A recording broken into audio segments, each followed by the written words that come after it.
The story of one man polishing diamonds in the rough begins with another story of a 12-year-old boy 40 years ago playing in the dirt on a diamond.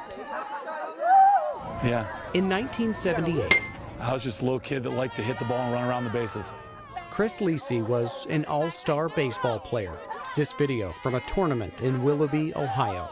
This game, the semifinals. That particular game I didn't start, but I came in and pitch hit around the second inning. His first at bat, a ground out. And then the second time we were down 2-0, runner was on base. But the second, And I just caught a ball and it went over the fence, and it was like the second home run I'd ever hit. he tied the game while doubling his career home runs. And then he dug in a third time. Another guy was on base, and I caught another ball and it went over the fence, and 2 home runs later, it was just surreal, because it was just surreal. I didn't see it happening. 2 home runs, 1 game, one 12-year-old boy rounding the bases over the moon under the Midwestern sun. The semifinal game was theirs. The next day, the team would fall short of winning the championship. But 12-year-old boys, they don't necessarily care about the title. They care about the hardware. Just all the excitement, they always pass out trophies at the end of the tournament. They'd call your name out, and you walk out and get your trophy. And when you're 12 years old, getting the trophy is a big deal. And It was a big deal. And in all that excitement, Lisi forgot his glove at the field that day, not realizing it until later that night. the next morning when I woke up, as soon as the sunlight came up, I got on my bike and I just rode as fast as I could. Back at the diamond, a mile and a half away, his glove was gone. I gave up hope after about a couple days. I figured my name was on it, so if somebody wasn't bringing it back, it wasn't coming back. A couple days turned into a month into a year, and before Lisi knew it, 40 years had passed.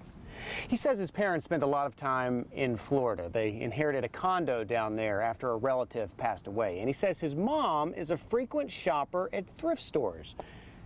You know where this is going.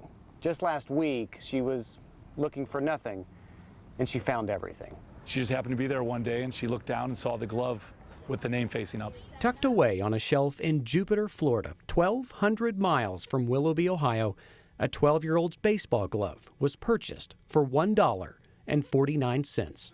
Plus 10-cent tax. Worth every penny.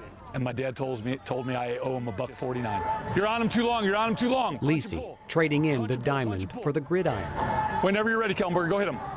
Now an assistant coach with Thomas Worthington High School. Get your eyes right, get your eyes right. Play this game with your eyes and your brain. I know your heart's in it. His heart is committed to the next generation of athletes, polishing each diamond in the rough. All right, come on. Love you guys. I love you guys. Play your hearts out there. He knows what it's like to be one of them, an athlete, more importantly, a child. He was one, way back when.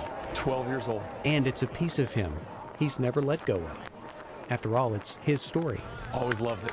The story of a 12-year-old boy 40 years ago, playing in the dirt on a diamond.